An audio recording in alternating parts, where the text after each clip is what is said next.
Hey everyone, I'm the Sega Scourge and welcome back to another Sonic What If. Today is a momentous occasion.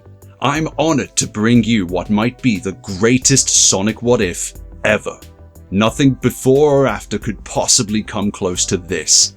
Please, allow me to explain. A year ago from now, during a Q&A session at the 2019 Sonic South by Southwest panel, a visionary gentleman dressed as Natsu from Fairy Tail stepped forward, first in line, to ask the minds behind Sonic the unthinkable. If you were to have a crossover between the Sonic games and Batman, how would Sonic be the Joker? Aaron and Isuka-san were stunned by the complexity of this multifaceted question. I think we can all agree we were pretty blown away by this idea too. It's pure genius. Sonic meeting the Joker. How he thought up such a brilliant concept is beyond me. There's so much potential there, and to think a few people actually laughed at this idea. Probably too grand for their minds to properly comprehend. So today, we're paying tribute to that legendary guy and bringing this story to life. What if Sonic met the Joker? Based on the original concept, but creating an explanation behind a meeting of these characters and the subsequent events that would surely follow. With all that said, let's commence this winding tale of Clown meets Hedgehog. We begin this story on North Island, a wintry tundra far toward the top pole of Sonic's world. There, Dr. Eggman has all of Sonic's friends held captive in another of his many mechanical fortresses. Sonic the Hedgehog, having gone about tracking down Eggman, finally finds his base atop an icy mountain just in time.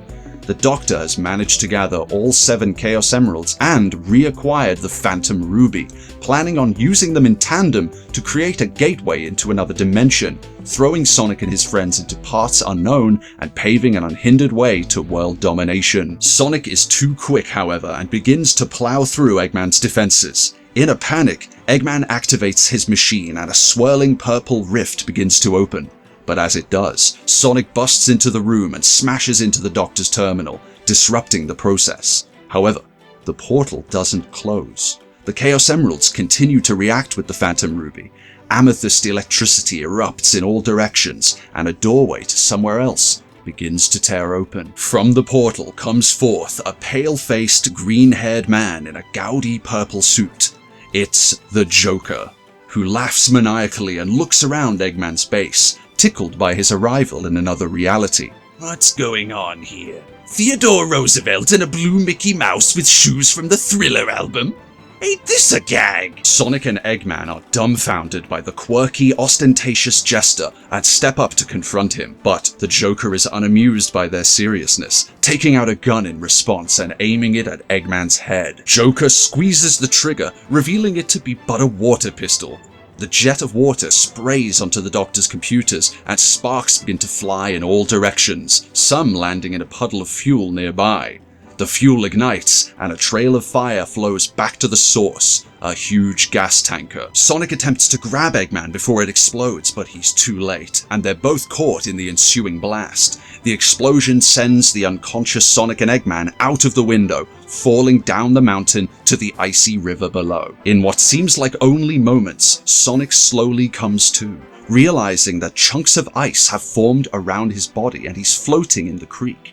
Unable to move, a delirious Sonic continues down the rapids and towards a waterfall. But just as he's about to go over the edge, a hand reaches out and grabs him by one of his quills, pulling him out of the water and crumbling the ice just in time. A muscly, bearded figure looms over Sonic before dragging him off as the blue hedgehog passes out from weariness once again. Sonic wakes up yet again, this time in an unfamiliar location, a quaint wooden cabin, decorated with tables, chairs, and a small fireplace. Sonic's eyes dart around the room, looking out the window overlooking the snowy woods outside as the muscle-bound man from before walks in, holding an axe. He quickly dispels any worries and calmly greets the hero and places down a bowl of chili soup he'd prepared for him. Overcome with hunger for reasons unknown, Sonic quickly gulps it all down, all whilst silently analyzing his mystery host. But as the man closes the door and turns, Sonic's eyes widen in disbelief.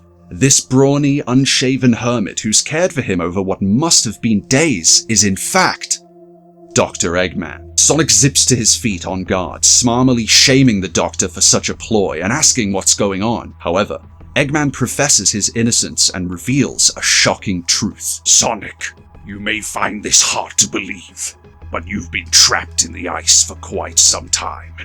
It's been 6 months since our last encounter. Sonic is left puzzled. It feels like it was just yesterday that everything happened. Could it be true? Has he been a speedsicle this whole time? As he racks his brain, Eggman goes on to detail recent events. In the time since our accident, that insidious clown has claimed my entire empire and all of my forces. He calls himself the Joker. The Joker? Eggman explains that he wasn't frozen in the ice like Sonic was. He awoke after the explosion and managed to pull himself from the river.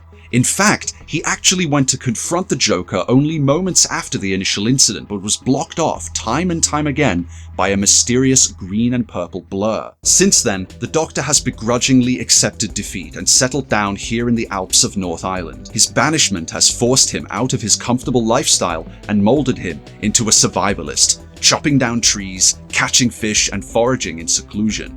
Despite this, he exclaims that he's desperate to go back to his old lifestyle, one where he barely had to lift a finger to get things done. Sonic, however, is quite pleased, if not a little bit unsettled by this new Eggman. That is, until the Doctor informs Sonic of what Joker's been up to in the meantime. The Clown Prince of Crime has claimed most of Sonic's world, with his main base of operations being in Green Hill. Even the purity of Green Hill Zone has changed dramatically, now being called Grin Hill Zone, the totem poles decorated with terrifying smiles. Sonic asks about his friends who were kidnapped, but Eggman replies that he simply doesn't know. Spurred on by the concern for those he cares about, Sonic declares to fight back against the Joker. Inspired, Eggman asks to join him on this crusade. Sonic refuses, stating that even with his new body, he'd only hold him back. However, Eggman, ever crafty in his ways, pulls back a drape in the corner of the cabin, revealing a dusty Eggmobile. Now he'll be able to keep up with Sonic for this adventure and provide some much-needed intelligence since Sonic's been out of the picture for so long. The Blue Blur reluctantly agrees, claiming he'll bring Eggman to justice once this Joker is out of the way. The two leave the cabin and prepare to face down their enemy. Sonic and Eggman arrive at Grin Hill, charging through a horde of former badniks, now known as Jokeniks. They continue on, as they notice the presence of a faint red static on nearly everything around them, eventually coming to the entrance of Joker's lair, a tower, constructed in the likeness of a giant funhouse. The doors creak open, and a blacked-out figure steps out from the light within. Body plastered green, mouthpiece torn into the shape of a jagged smile. This thing is Metal Sonic. Just then, from the TV screen above, Joker appears, welcoming the pair. Joker here? Why, Sonic the Hedgehog! Dr. Robotnik! So happy to see you again! I wanted to thank you for leaving me those shiny rocks last time. Thanks to that spiky purple one, I've been able to make quite a few changes around here. Joker holds up the Phantom Ruby. He's been using the Ruby's power to distort the world and alter Eggman's badniks. He also has possession of the 7 Chaos Emeralds that were also left behind 6 months ago. Joker goes on to boast about the improvements he's made to Metal Sonic, now dubbed Mental Sonic. Sonic prepares to fight, but Eggman suddenly dismounts his Eggmobile and challenges Mental Sonic alone. He draws forth his axe, stating that the Joker cannot improve on his own technology. He can easily dismantle this inferior scrap heap. Leaving Eggman to handle things here, Sonic hesitantly runs ahead and inside the carnival-esque hideout. Sonic breaks through the Jokenik barricades one after another before eventually reaching the top of the tower. Joker himself greets him there. Sonic demands the location of his friends. With his customary unhinged laughter, Joker states that he got bored of them and threw them through one of the portals to other worlds with the help of the Phantom Ruby combined with the Chaos Emeralds. This really is all just a joke to you, isn't it? Well, I'm not laughing. Give me back my friends! Sonic, in anger, charges at the Joker but ends up shattering through a mirror instead. All exits seal shut, and from the ceiling, vents snap open and a green gas begins to fill the room, with nowhere for Sonic to run to. Meanwhile, Eggman battles against Mental Sonic. each swing of his axe getting closer and closer than the last, but the robot's speed has him on the ropes. Eggman thinks. All he has to do is pressure Mental Sonic enough until all of his disc is allocated solely to attack processing and not defense.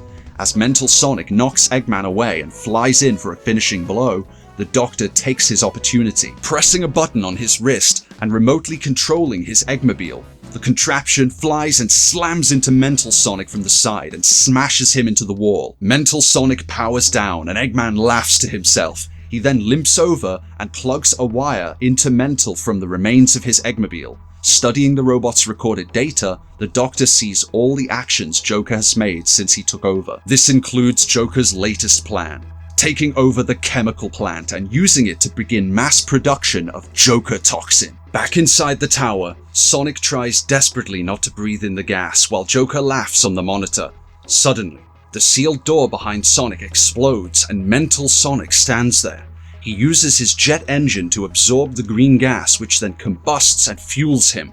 He spinballs into another wall, and as it crumbles, Joker stands on the other side along with the Chaos Emeralds. Having exerted the last of his battle energy, the injured Mental collapses. Eggman walks in giggling in his old manner, unsure if it's because of the gas or that his lust for weapon crafting and destruction has returned. The Joker, now backed into a corner, resorts to his last line of defense. All of a sudden, the Chaos Emeralds begin to glow and raise from their pedestals as the Joker's quiet laughter builds into that of hysterics. The emeralds swirl into his body and a flash of light fills the room. What do you get when you cross a psychotic criminal mastermind with 7 magic stones from another universe? You get Super Joker emerges. His hair sticks up with a golden tint. His eyes burn red like that of a demon. He hovers above the ground and remarks on the immeasurable energy he's gained. Such power! I feel like I can do anything! I can't wait to get back to Gotham in the Dark Knight. Heck, I might even be able to give Soupy a run for his money. Joker admits that he would have hightailed it back home already with the emeralds in tow, but he's just having too much fun in this dimension. The supercharged maniac then charges at the duo. Eggman attempts a swing of his axe, but Super Joker simply catches it, crushes it to dust, and throws Eggman through the ceiling. On the falling debris, Sonic manages to platform his way up to the opening and catch Eggman before he lands. While Sonic checks if the Doctor is okay, Joker rises from the burning hole onto the roof. His red irises suddenly twist into maniacal red spirals, and beams of energy fire forth from them. Sonic runs as best he can, avoiding the I-beam lasers while carrying Eggman, narrowly dodging all of the blasts. The smoke clears, and a wounded Sonic is now down on one knee. Eggman calls out, asking Joker what he plans to do with all of that horrid gas of his. Joker replies, saying that he'll show them. Pulling a small remote from his jacket pocket, Joker presses a button as large glass containers of green gas rise up from the 4 corners of the roof. The containers then open, spilling the vapor across the summit as it pours down the tower and across Grin Hill. Joker, with a straight face, unveils that the gas will spread via the air, eventually settling in the rivers and eventually the sea, spreading its effects all over the world. Sonic and Eggman, unable to move, finally breathe in the gas and start laughing uncontrollably. Joker tries to talk over them but is constantly interrupted by their laughing. He stares at the pair, keeled over and painfully splitting their sides, but rather than being filled with triumphant joy, he's fraught with nothing but pure hatred instead. And then he realizes. The Chaos Emeralds have made Joker immune to the effects of the gas and cured him of his insanity. To his horror, he is no longer able to laugh. He no longer feels delight about anything he's done. He feels nothing but bitterness. Everything that made him who he is has melted away. In a desperate panic from his world unraveling around him, Joker ejects the Chaos Emeralds from his body and throws them away, turning back to normal. He falls to the ground and breathes in heavily, snorting the gas into his lungs in huge quantities. His toothy smile slowly returns as he laughs maniacally once again. Realizing their moment, Sonic reaches out his hand. The Chaos Emeralds sail from the Joker over to Sonic and Eggman. Joker stands unable to do anything as the gems encircle the pair. They rise as Sonic's fur glows yellow, while Eggman's beard takes the same glistening hue as his muscles expand, tearing apart his checkered shirt, and a golden axe materializes in his hulking hands. As Joker watches, in a flash, Sonic is gone, and a golden blur streams past the clown. Sonic then returns to where he was, but with the Phantom Ruby in hand. In taking it from the Joker, all of his virtual reality concoctions are stripped away from Sonic's world, turning Joker's Funhouse Tower into Eggman's base, restoring the Badniks and Metal Sonic, and returning Green Hill to its former glory. In all their grandeur, Super Sonic and Super Eggman hang in the air, silently nodding to one another.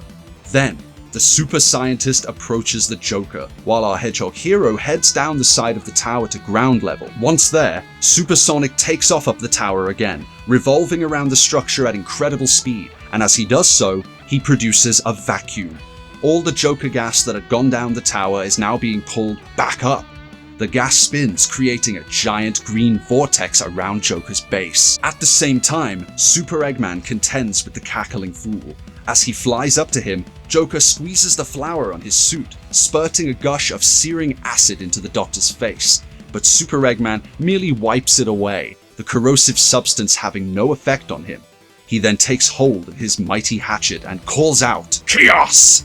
Axe!" With a single swing, an energy wave is unleashed, shattering the glass containers and sending the Joker flying into the air. Super Sonic guides the poison fog to a single point, converging on Joker and catching him in the cyclone. Eggman joins Sonic in the air, and Sonic holds the Phantom Ruby aloft. In unison, the pair shout Chaos Control, and another purple portal opens up. The Joker and all of his sinister gas disappear along with the rift. Super Sonic and Super Eggman land back on top of the nearly ruined tower, and the Doctor reverts back to normal. But Sonic stays in his super form. He thanks Eggman for the help and the actions that ultimately stopped the Joker. Sonic then explains that he must neutralize all the gas at Chemical Plant 2, and he does just that. Before Eggman can even blink, Super Sonic returns, but notably frustrated. Eggman asks what's wrong, and Sonic replies that he has no way to find his friends. They're still lost throughout different realities. That's when Eggman calls forth Metal Sonic, running on emergency power. The shirtless Doctor says that Metal was corrupted before Sonic's friends were sent away, and through his recorded memories, they'd be able to find out where they went. In a mere moment of data mining, Eggman pinpoints where to find them. Super Sonic, with the emeralds and the ruby, will be able to travel to each world and bring them back one by one. Thanks, Eggman. Again. I know we've done this sort of thing before, the whole team-up thing, but I have to admit, we work pretty well together. It's okay to play the hero once in a while, but now that time is at an end. When you return, I'll be waiting. With the coordinates he needs, Super Sonic opens another phantom portal and dashes through to begin his search. The sun begins to set as Eggman sits down in his old control room, letting out an achy groan as he puts his feet up. He leans back in his chair, enjoying a nice cold beverage, while his badniks excavate through the ruins of the tower, until Metal Sonic enters the room and cordially walks up to his master. He presents Eggman with a souvenir from the battle with Joker, a small green gas canister, the sight of which causes an inhuman smile to lengthen across Eggman's drooling face. Green veins protrude from under his skin as the Doctor's crazed laughter echoes throughout the chambers. And that's where we're gonna leave this story for right now, because I'm definitely going to continue it, and it's definitely not an April Fool's video that's not meant to be taken seriously. So what do you guys think? What did you think about the dynamic between Sega's wisecracking speedy blue cartoon rascal and DC's maniacal murderous agent of anarchy? Were you surprised by Joker's use of the Phantom Ruby and his aptly named Mental Sonic? And also, what did you think of the burly lumberjack Eggman, as well as his imposing superform? Please share your thoughts with me in the comments below. I've been the Sega Scourge, and I'll see you guys in the next Sonic What If. Take care.